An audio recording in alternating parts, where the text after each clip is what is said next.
ជំរាបសួរបងប្អូនជនរួមជាតិថ្ងៃនេះគឺខ្ញុំថ្ងៃជាថ្ងៃទី2នៃពិធីបុណ្យអុំទូកហើយខ្ញុំអឺទើបឃើញថាមានបងប្អូនយើងជាច្រើនដែលកំពុងតែធ្វើដំណើរទៅទីតាំងនានាដើម្បីកម្សាន្តហើយនឹងសម្រាកនៅក្នុងឱកាសពិធីបុណ្យអុំទូកនេះបាទល្ងាចនេះខ្ញុំចង់ឆ្លៀតឱកាសបន្តិចដើម្បីយករឿងមួយមកចែកចាយហើយសម្រាប់បងប្អូនយើងគ្រាន់ជាការយល់ដឹងហើយបើខុសទាស់ខ្វះចន្លោះត្រង់ណាក៏សូមជួយបន្ថែមប្រធានបទថ្ងៃនេះគឺតេតិនទៅជាមួយនឹងភូមិសាស្ត្រនយោបាយនៅដែលយើងចេះតែងតែលើកសរពាក្យថាប្រទេសកម្ពុជាស្ថិតក្នុងភូមិសាស្ត្រនយោបាយប៉ុន្តែនៅក្នុងវគ្គនេះខ្ញុំសូមលើកជាទស្សនវិជ្ជាទូទៅហើយសារៈសំខាន់បំផុតដែលខ្ញុំចង់ផ្ដោតទៅលើតើនៅក្នុងបច្ចុប្បន្ននេះលើកឧទាហរណ៍នៃប្រទេសមួយចំនួនថាតើប្រទេសមួយដែលអាចក្លាយទៅជាដៃគូភូមិសាស្ត្រនយោបាយដែលមានភាពការទំនុកចិត្តរវាងមហាអំណាចហើយទេសសម័យនីមួយៗវាមានសន្តានវិញអ្វីខ្លះហើយថាតើមានប្រទេសណាខ្លះដែលបានទទួលជោគជ័យនៅក្នុងការទទួលបាននៅភូមិសាស្ត្រនយោបាយដែលធ្វើប្រទេសគេខ្លាំងហើយថាតើមានប្រទេសបែបណាខ្លះដែលនឹងក្លាយទៅជាប្រទេសដែលរងគ្រោះដោយសារតែអធ្លាក់ទៅក្នុងភូមិសាស្ត្រនយោបាយនៅក្នុងនោះគឺខ្ញុំសូមធ្វើការបង្ហាញតាមរយៈ slide មួយចំនួនដែលមួយចំនួនតូចទេណាមិនជាយូរប្រហែលទេបាទអញ្ចឹងសូមបងប្អូនអញ្ជើញទៅមើល slide ទាំងអស់គ្នាបាទហើយនឹងពិចារណាថាតើសប្តាហ៍ថ្ងៃស្ថានភាពដូចជាប្រទេសយើងនេះថាតើយើងនៅក្នុងកន្លែងណាមួយនៃភូមិសាស្ត្រនយោបាយបាទដោយបងប្អូនឃើញស្រាប់ហើយថាអឺក្នុងភូមិសាស្ត្រនយោបាយនេះប្រទេសដែលជាប់ពាក់ព័ន្ធក្នុងភូមិសាស្ត្រនយោបាយប្រទេសខ្លះក៏បានក្លាយទៅជាដៃគូដ៏ខ្លាំងមាំជាមួយនឹងមហាអំណាចប៉ុន្តែប្រទេសខ្លះបានក្លាយទៅជាគ្រាន់តែជាឈ្នាន់ដែលគេយកមកប្រើហើយមិនដឹងថាតើអនាគតនឹងមានទៅជាយ៉ាងម៉េចនេះជារឿងមួយដែលយើងយកមករៀនសូត្រទាំងអស់គ្នាបាទអញ្ចឹងសូមអញ្ជើញទៅមើល slide ទាំងអស់គ្នាបាទខ្ញុំបង្ហាញម្ដងមួយបាទសូមអរគុណសូមរងចាំបន្តិចបាទមុននឹងចូលទៅនិយាយឲ្យបានល្អិតល្អន់ទៅលើប្រទេសសម័យដែលពាក់ព័ន្ធជាមួយនឹងភូមិសាស្ត្រនយោបាយនេះខ្ញុំសូមជម្រាបជូននៅលក្ខខណ្ឌដោយសង្ខេបខ្លះៗណាដែលហេតុអីបាយប្រទេសមួយចំនួនត្រូវបានគេចាត់ទុកឬក៏ទាញចូលទៅក្នុងភូមិសាស្ត្រនយោបាយបាទនៅក្នុងនោះមានលក្ខខណ្ឌចំនួន5ណាដែលខ្ញុំចាំយកមកចែកចាយគឺទី1គឺវាជាទីតាំងយុទ្ធសាស្ត្រសេដ្ឋកិច្ចណាតែមហាអំណាចចង់បានហើយទី2គឺវាជាទីតាំងយុទ្ធសាស្ត្រយោធាដោយយើងបានដឹងស្រាប់ហើយណាហើយនឹង3គឺបានទទួលផលពីធនធានធម្មជាតិដែលគេចង់បានហើយនឹងទី4មានទំនាក់ទំនងទៅនឹងប្រវត្តិសាស្ត្រស៊ីជម្រៅខ្លះដែលធ្វើឲ្យមហាអំណាចត្រូវតែធ្វើការគ្រប់គ្រងក្នុងតំបន់នោះ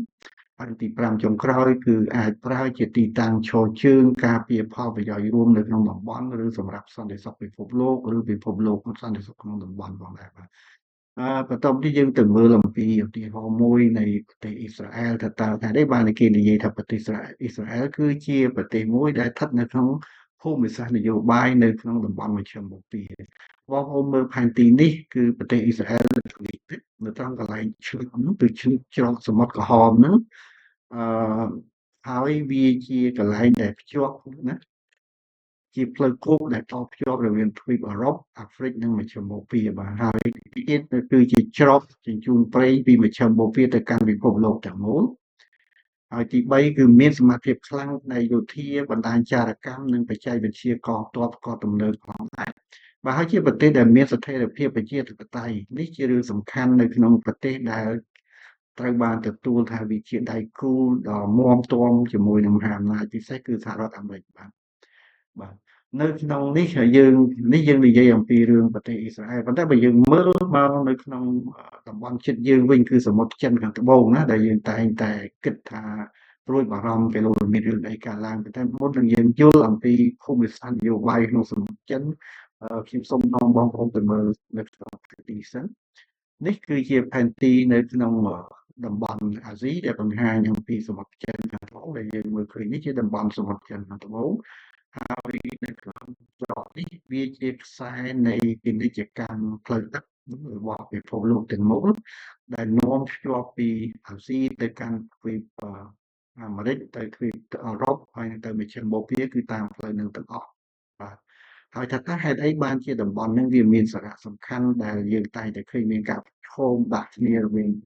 ចិនហើយនេះអញ្ចឹងសូមអញ្ជើញទៅមើលពីថាតើនៅក្នុងប្រទេសចិននៅត្បូងនេះវាមានផលប្រយោជន៍អីខ្លះបានតែគេចេះតែដណ្ដើមវាណាសូមជួយមើលនេះជាផលិតផលទូទៅដែល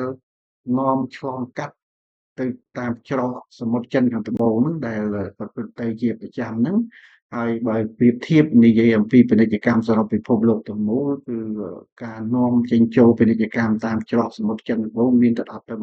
24%នៃពាណិជ្ជកម្មពិភពលោកហើយក្រៅពីហ្នឹងយើងឃើញថាមានផលិតផលនិងសម្ភារៈច្រើនទៀតដែលរួមទាំងប្រេងផងគឺនាំកាត់ច្រកតាមច្រកនឹងស្ទើរតែទាំងអស់បាទអានេះវាជាសរសៃឈាមសេដ្ឋកិច្ចមួយនិយាយមែនទែនទៅហើយប្រសិនបើតំបន់នេះមានបញ្ហាអីកើតឡើងធំធំដូចជាមានសង្គ្រាមអីឡើងឬក៏ប៉ះឡើងมันអាចធ្វើដំណើរតាមខ្សែបន្ទាត់ខ្មៅមិនបានទេត្រូវតែវាងទៅមហាសមុទ្រខាងក្រៅអញ្ចឹងតាមអ្វីដែលគេបានគិតគឺប្រសិនបើមានដំណើរត្រូវវាងឆ្ងាយទៅក្នុងមហាសមុទ្រខាងក្រៅនោះដោយសារតែសង្គ្រាមនៅសមុទ្រចិនកើតឡើងគឺតម្លៃដឹកនាំអាចកើនប្រមាណជា$1,000,000,000ថែមទៀតនៅក្នុងសម្រាប់ការដឹកជញ្ជូនមកអញ្ចឹងគេរំពឹងថាប្រសិនបើតំបន់នេះមានផ្ទុះសង្គ្រាមវានឹងអាចកើតមាននៅអតិផរណាសម្រាប់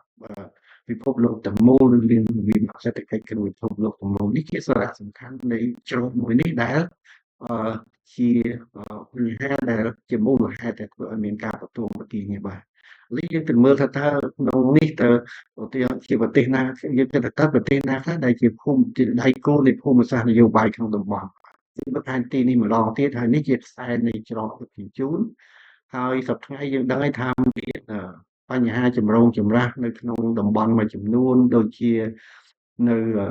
សិង្ហបុរីក៏មានដែរទោះបីជាមានភាពស្ងប់ស្ងាត់យ៉ាងណាក៏ដោយប៉ុន្តែប្រសិនបើបងប្អូនយើង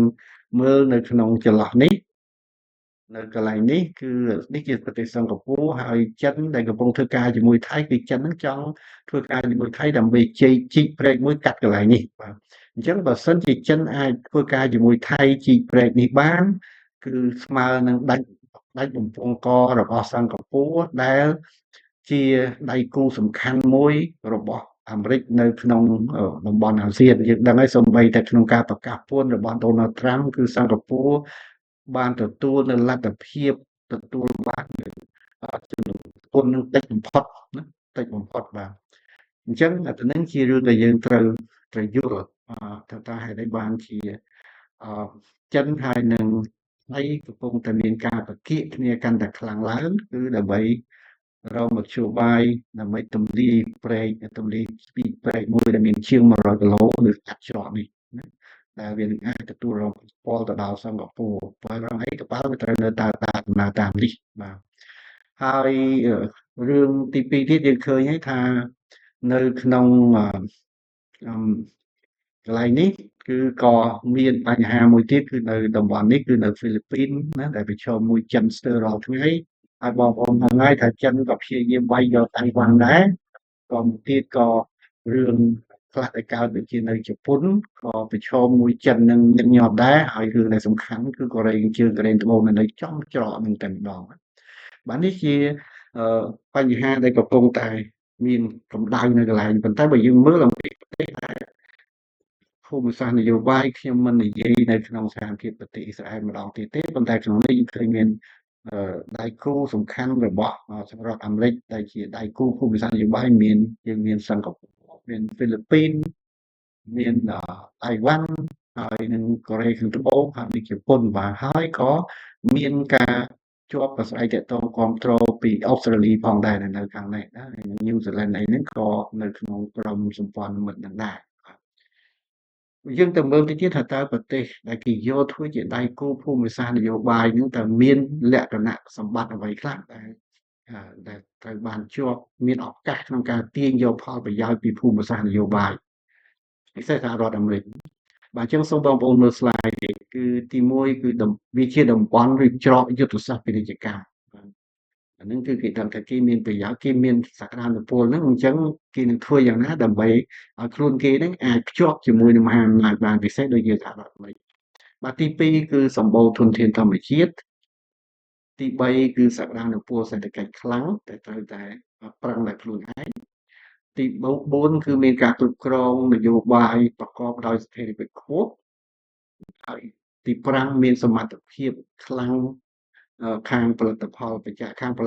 ច្ចេកវិទ្យា innovation capacity ទី6គឺមានឥទ្ធិពលក្នុងតំបន់ហើយទី7គឺជាប្រទេសដែលបង្ហាញនៅស្ថិរភាពនយោបាយល្អយូរអង្វែងគឺมันមានវិបត្តិផ្ទៃក្នុងណាមួយកើតឡើងបាទហើយ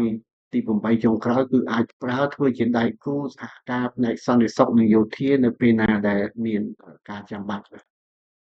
ដូច្នេះនៅក្នុងនេះគឺយើងឃើញថាវាមានភាពខុសគ្នារវាងប្រទេសដៃគូភូមិសាស្ត្រនយោបាយនិងប្រទេសដែលគេគ្រាន់តែប្រើជាឈ្នន់ភូមិសាស្ត្រនយោបាយដូចខ្ញុំបានជម្រាបជូនមិញថាបើយើងចង់ឲ្យប្រទេសណាមួយក្លាយទៅជាដៃគូភូមិសាស្ត្រនយោបាយនោះគឺមិនមែនគ្រាន់តែប្រទេសនឹងបន្ទន់តាមគេហក់ឲ្យលិចហក់ឲ្យកើតហើយគេយកយើងធ្វើជាដៃគូភូមិសាស្ត្រនយោបាយបានទេគឺប្រទេសនឹងត្រូវតែខ្លាំងដោយខ្លួនឯងសិនមុននឹងទៅចាប់យកមហាអំណាចណាមួយមកធ្វើឬក៏មហាអំណាចមុននឹងចាប់យកមកធ្វើជាប្រទេសជាដៃគូភូមិសាស្ត្រនយោបាយបាទប៉ុន្តែមានប្រទេសក្រីក្រមួយចំនួននោះគឺបានចូលទៅក្នុងឬបានត្រូវគេកត់ត្រាចូលទៅក្នុងភូមិសាស្ត្រនយោបាយដែរក៏ប៉ុន្តែដោយសារតែមិនអាចប្រទេសទាំងអស់មិនអាចគ្រប់គ្រងខ្លួនឯងបានណាមួយមានបញ្ហាវិបត្តិទាំងសេដ្ឋកិច្ចទាំងនយោបាយនៅផ្ទៃក្នុងផងនោះអញ្ចឹងធ្វើឲ្យមហាអំណាចនេះគឺមិនអាចចាប់យកខ្លួនធ្វើជាដៃគូសំខាន់បានទេក៏ប៉ុន្តែគេអាចធ្វើជាឈ្នន់សម្រាប់ភូមិសាស្ត្រនយោបាយហើយនឹងប្រើប្រាស់នៅពេលណាដែលចាំបាច់នៅក្នុងពេលដែលស្ថានភាពពិភពលោកមានការផ្លាស់ប្ដូរបាទហើយសម្រាប់ប្រទេសដែលគេធ្វើជាឈ្នន់ភូមិសាស្ត្រនយោបាយនេះគឺមានគ្រោះច្រើនគ្រោះដោយសារអីនៅពេលណាប្រសិនបើមានវិបត្តិពិភពលោកណាមួយកើតឡើងហើយថាប្រទេសនឹងនៅខាងអ្នកឈ្នះឬនៅខាងចាញ់បើសិនជានៅខាងអ្នកចាញ់គឺពេលនោះអាចនឹងធ្វើឲ្យមានហានិភ័យទៅលើការបាត់បង់ទឹកដីឬក៏ត្រូវបានគេកាត់ចែកគ្នាដោយប្រការណាមួយបាទអញ្ចឹងនៅក្នុងជាទូទៅក្នុងប្រទេសដែលមានភូមិសាស្ត្រនយោបាយដែលស្ថិតនៅក្នុងតំបន់ភូមិសាស្ត្រនយោបាយអាចជាឱកាស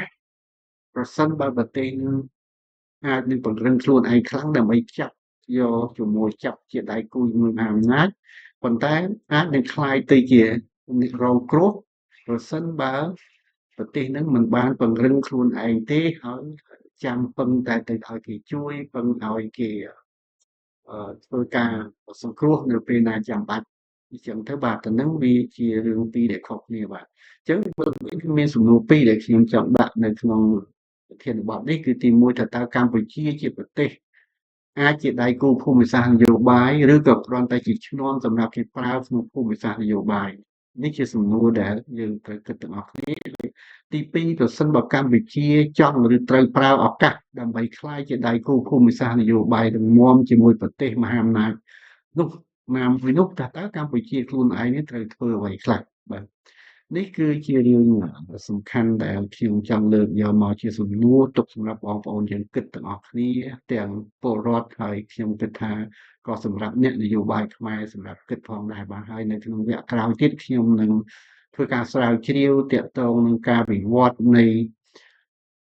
សមត្ថភាពរបស់កម្ពុជាទៅលើគេហៅថាជាទំនាក់ទំនងអន្តរជាតិដែលមានតាំងពីសម័យក្រោយអង្គរមកខ្ញុំគិតថាបើសិនជាយើងបានខ្ញុំអាចមានពេលគ្រប់គ្រាន់ខ្ញុំលើករឿងនេះយកមកអធិប្បាយដោយសង្ខេបបន្តទៀតបាទអញ្ចឹងសូមអរគុណហើយខ្ញុំក៏សូមជម្រាបលាទាំងអស់គ្នាផងបាទ